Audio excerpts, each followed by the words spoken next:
안녕하십니까. 오늘 관광통역 안내사에 대해서 제가 얘기를 좀 해보려고 하는데요.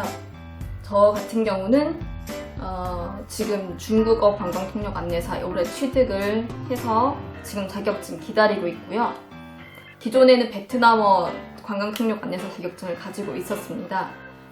베트남어 같은 경우는 제가 전혀 아무것도 하지 못하는 상태에서 시작을 해서 거의 한 2년 반 정도 걸려서 취득을 했고, 중국어는 기존에 제가 전공도 중국어를 했고 어린 시절부터 중국어를 좀 배웠었기 때문에 덕분에 조금 빠른 기간에 단시간에 취득할 수 있어서, 전공이 관광학이거나 혹은 언어 전공이신 분들, 또 다른 일을 하고 있으셨지만 해외여행을 통해서 관광에 관심을 갖게 돼서 직업적으로 전환을 하고자 하는 분들, 아마 많은 분들께서 관광통역 안내사라고 하는 시험에 관심을 많이 갖게 되실 거예요. 그래서 제가 일단 관광통역 안내사 시험에 대해서 한번 소개를 해보려고 합니다. 검색하면 뭐 많이 나오긴 하지만 약간 저의 경험담과 함께 설명을 좀 드려볼게요. 일단 관광통역 안내사는 전체 시험이 1단계, 2단계, 3단계 크게 이렇게 나눌 수 있습니다. 제가 1단계를 추가한 이유는 아무나 볼 수 있는 시험이 아니라 관광통역 안내사 시험을 치르기 위해서는 기존에 외국어 성적이 있어야 된다는 뜻인데요. 이 부분을 1단계라고 한번 설명을 해볼게요. 중국어 같은 경우는 HSK 5급 이상 취득을 하셔야 됩니다. 5급 이상이라고 하는 것은 5급 시험을 쳤을 때 점수가 180점 이상이 나와야 된다는 뜻이죠. 향후에 HSK가 이제 또 개정이 된다고 하는데 그때는 또 조금 점수 체계가 변화할 수 있을 것 같아요. 일단 지금까지 치르고 있는 HSK 시험 기준으로 봤었을 땐 HSK 5급 180점 이상이 되어야 합니다. 베트남어 같은 경우는 HSK나 토익 같은 그런 시험이 없고 한국 외대에서 치는 플렉스 시험에 600점 이상을 받으면 관광통역 안내사 자격 응시할 수 있는 자격이 주어집니다. 여기서 주의할 점은 2년 이내 자격만 유효합니다.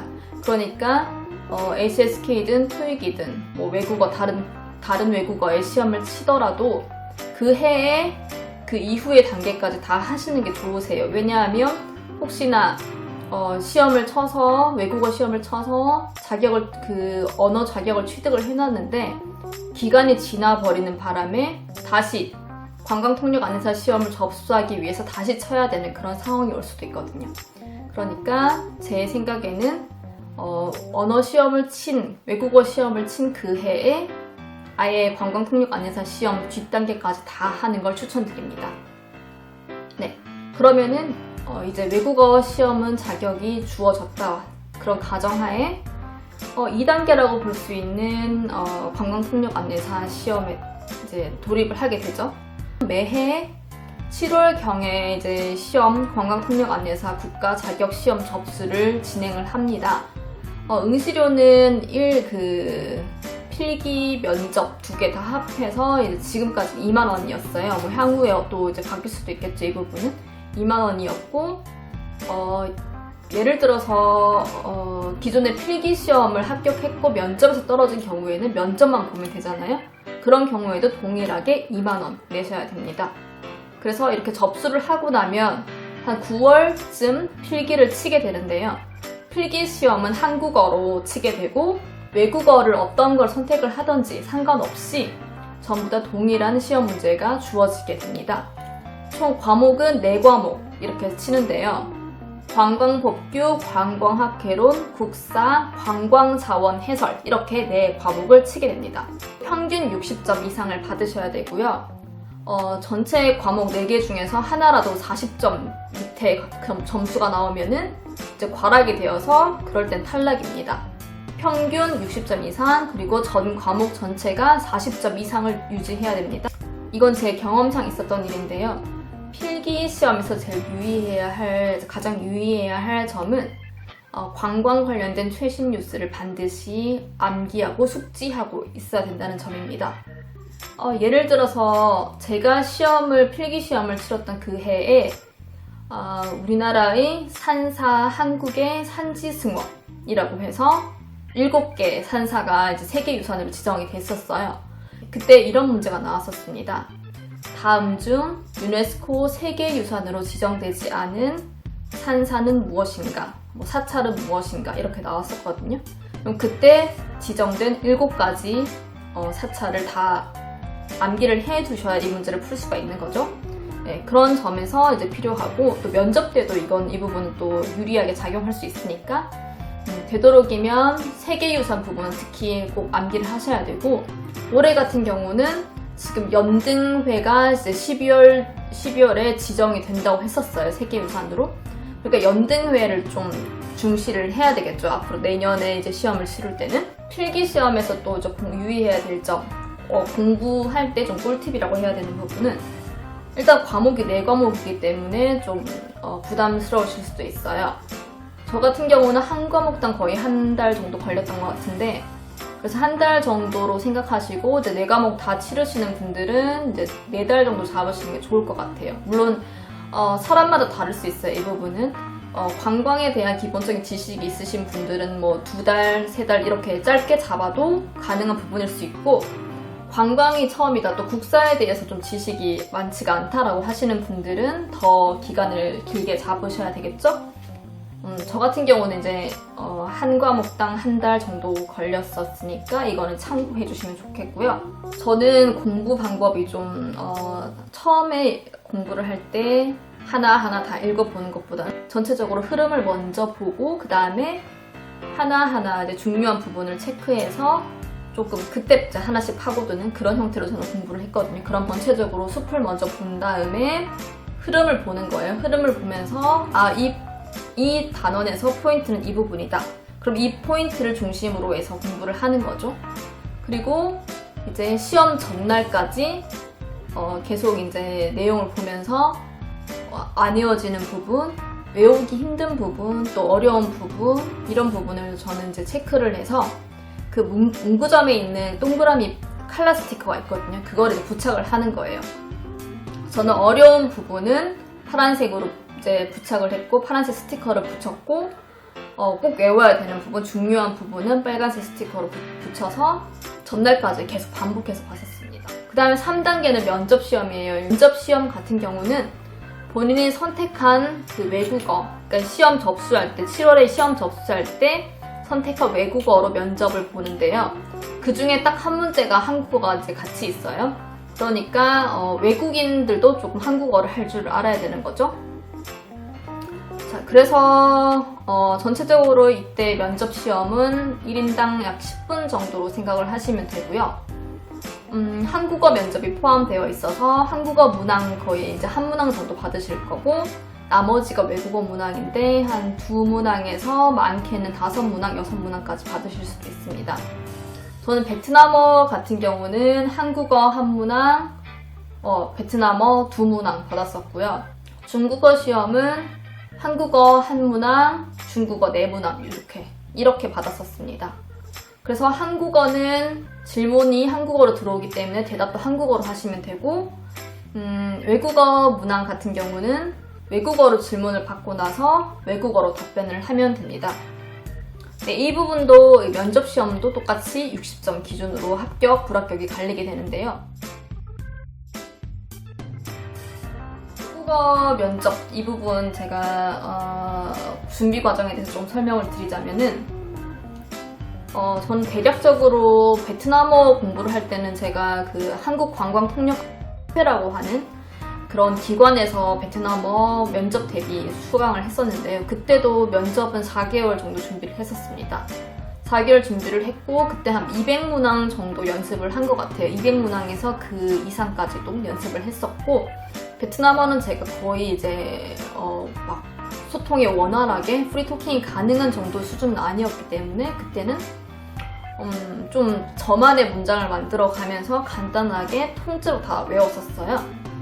그렇게 외국어에 대한 자신이 없으신 분들은 통으로 외우시는 방법밖에 없는데, 대신에 이제 조금 간략하게 본인이 파악을 하고 그 수준에 맞는 스타일의 문장을 만드셔서 심플하게 외우셔야 되고요.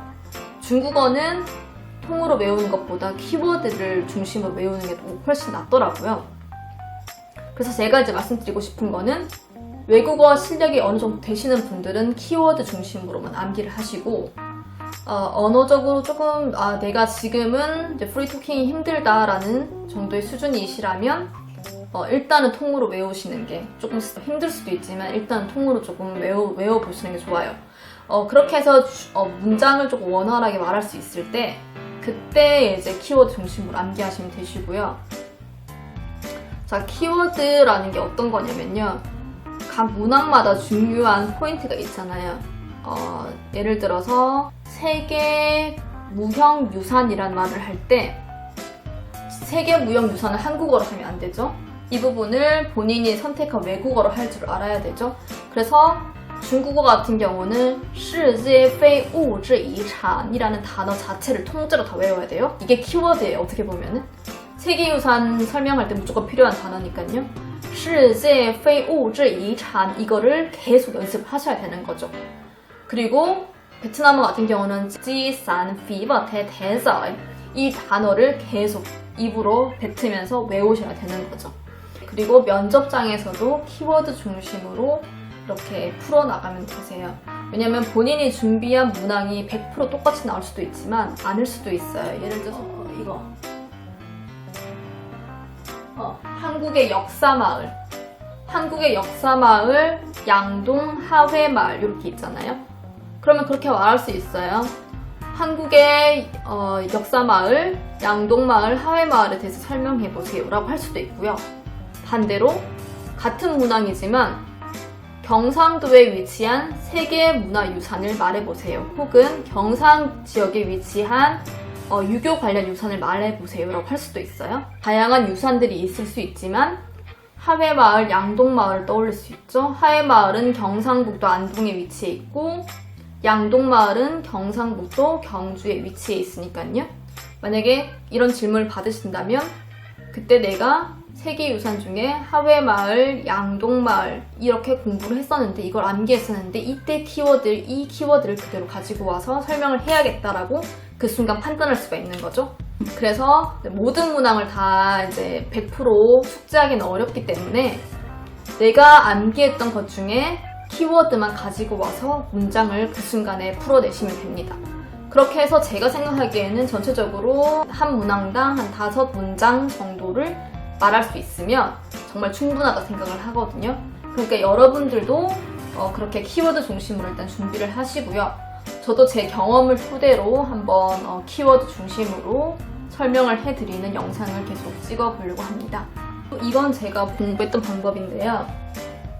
여러분들은 어떤 식으로 공부하는 게 편하신지 모르겠어요. 저 같은 경우는 중국어 공부할 때 그런 게 있거든요. 多听多说 많이 듣고 많이 말하라고. 근데 저는 多看도 맞는 것 같아요. 多看 많이 보세요 이거거든요. 근데 평상시에 제가 중국어를 볼 일이 있을까요? 과연? 한국에서?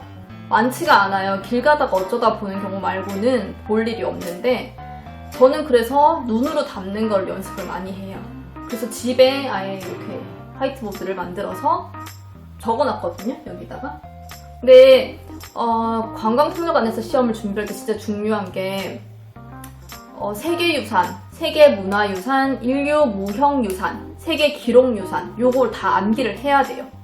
이게 한국어로도 이게 설명이 어렵잖아요. 그럼 외국어로는 더 얼마나 어렵겠어요. 그러니까 이 목록이 어떤 게 있는지부터 먼저 다 알아야 되잖아요. 그래서 이거를 암기하기 위해서 저는 그냥 이거 벽에 다 적어놨거든요. 이 문 쪽에. 세계유산, 세계문화유산은 우리나라에 14개 있는데 중에 13개는 이제 그냥 문화유산이라고 보시면 되시고 한 개가 유일하게 자연유산, 제주도예요. 제주 화산섬과 용암동굴이라고 하는 게 유일한 자연유산이거든요. 유일한 자연유산. 그러니까 이 부분 제주도는 이제 나올 확률이 높죠. 그 세계 지질공, 유네스코 세계 지질공원이기도 하기 때문에 제주도는 엄청 중요하죠. 문제 많이 나와요. 그 다음에 보시면은 제가 여기 다 적어놨거든요. 일단 무형유산이 기존에는 20개였어요. 그러니까 2020년 시험 칠 때까지는 20개입니다 라고 하는 게 맞는 거죠. 근데 2021년도 같은 경우에는 불교 연등회까지 포함해서 21개라고 아마 그때는 그렇게 대답해야 할 거예요. 21개 있고, 그 다음에 기록유산, 세계 기록유산은 16개. 중요한 게 세계유산 중요한 부분이 최초 지정 중요해요. 최초 지정 같은 경우에는 세계문화유산은 최초 지정이 3가지죠. 석고랑과 불국사, 해인사, 상경판정과 팔만대장경. 이거는 이제 뭉뚱그려서 같이 봐야 되는 거고, 그다음에 종묘 이렇게 3가지예요.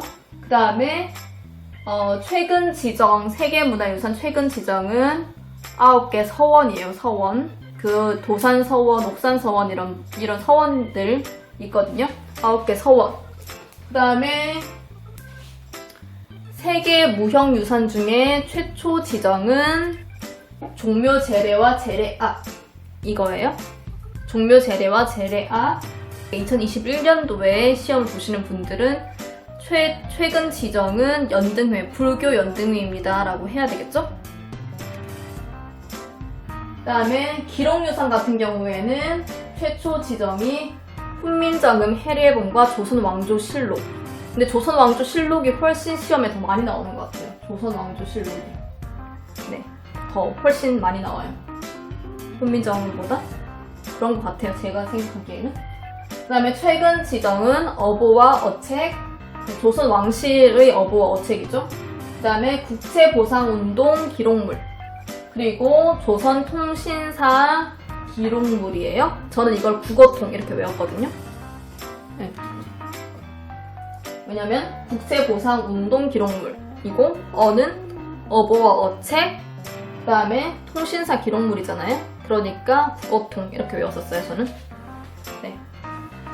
세계유산은 이렇게 해서 외우시면 되시고, 한 문장 이상 이제 뭐 정의라든지 특징 이 부분까지 설명하실 수 있어야 되는데, 만약에 내가 시간이 너무 없어서 핵심 포인트만 외우고 싶다라고 하시는 분들께서는 최초 지정, 최근 지정 외우시고, 제가 봤을 땐 세계 문화유산은 그 14가지 다 외우시는 게 좋아요. 왜냐면 제가 이번 2020년도 관광통역안내사 시험에서 조선 왕릉에 대해서 설명해보라고 그런 문제를 받았었거든요. 그러니까 최근 최초 이거 관계없이 세계문화유산은 좀 많이 나오는 편인 것 같아요. 그래서 딱 하나 집어서 조선 왕릉을 설명해봐라 라고 나왔기 때문에 저는 세계문화유산은 다 그냥 14개 다 외우시는 걸 말씀드리고 싶고, 일단 각각 최근 지정, 최초 지정 외우시되 세계문화유산은 전체적으로 다 아시는 게 좋다. 그리고 각각 그 파트별로 어떤 게 있는지, 세계 문화유산에 지정된 어떤 내용이 있고, 무형유산은 어떤 게 있고, 기록유산은 어떤 게 있다 정도까지는 아셔야 되는 것 같습니다. 네. 그러니까 이거는 되도록이면 다 외우시는 게 좋고, 시간이 없는 분들에게 이제 드리는 포인트예요. 그러니까 설명드리는 거예요. 네, 참고해 주시면 좋겠습니다. 올해 시험은 전부 끝이 나서 이제 뭐 다시 또 내년에 치시는 분들도 있으실 거고, 2021년도에 처음으로 관광통역안내사라고 하는 시험을 도전하시는 분들도 있으실 거예요. 그런 분들한테 하나하나씩 조금 도움을 줄 수 있는 그런 강의가 되었으면 좋겠습니다. 네, 감사합니다.